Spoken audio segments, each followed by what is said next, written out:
Hello guys, मैं हूं Aryan. Guys, आज के इस वीडियो में हम आपको आईसीआईसीआई बैंक के रेगुलर सेविंग्स अकाउंट के बैलेंस नॉन मेंटेनेंस चार्जेस के बारे में जानकारी देंगे।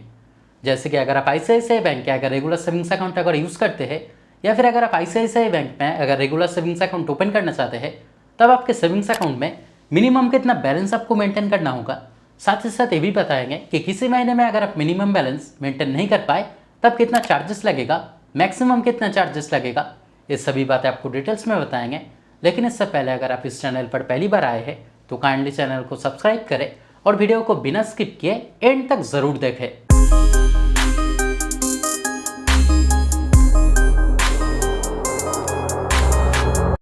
तो गाइस, पहले आपको जानकारी रखना है कि अगर आप आईसीआईसीआई बैंक के रेगुलर सेविंग्स अकाउंट यूज करते हैं तब आपके सेविंग्स अकाउंट में मिनिमम कितना बैलेंस मेंटेन करना होगा। वो डिपेंड करता है कि आपका बैंक ब्रांच किस एरिया में है।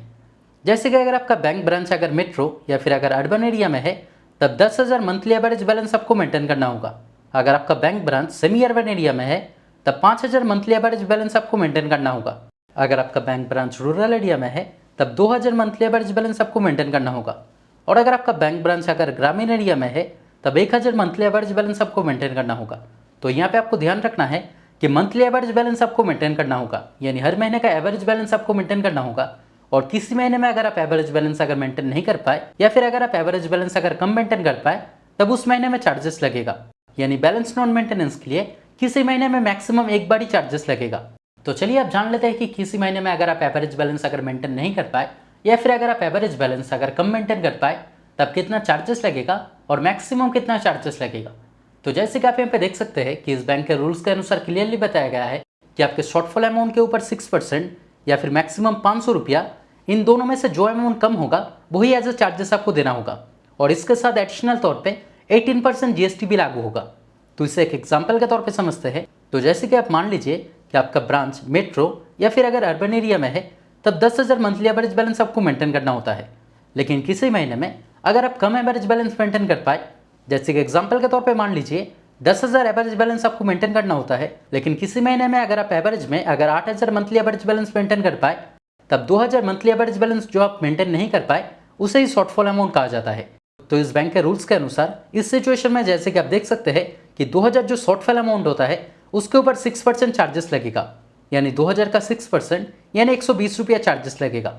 और इसके साथ 18% जीएसटी लागू होगा, यानी आपका टोटल चार्जेस लगेगा 142 रुपया का। और जैसे कि इस बैंक के रूल्स के अनुसार बताया गया है कि आपके शॉर्टफॉल अमाउंट के ऊपर 6% और जीएसटी लागू होगा और मैक्सिमम 500 रुपया और जीएसटी लागू होगा। यानी इस सिचुएशन में जैसे कि आप देख सकते हैं कि 142 रुपया और 500 रुपया प्लस 18% जीएसटी यानी 590 रुपया, यानी 142 और 590 में से जो कम अमाउंट है यानी इस सिचुएशन में 142 रुपया चार्जेस लगेगा। ठीक इसी तरह से अगर आप सेमी अर्बन एरिया या फिर रूरल एरिया या फिर अगर ग्रामीण एरिया में रहते हैं तब आपका जो शॉर्टफॉल अमाउंट बनेगा उसके ऊपर 6% जीएसटी लागू होगा और अलग से 18% जीएसटी लागू होगा और 590 में से जो कम अमाउंट होगा वही एज ए चार्जेस आपको देना होगा।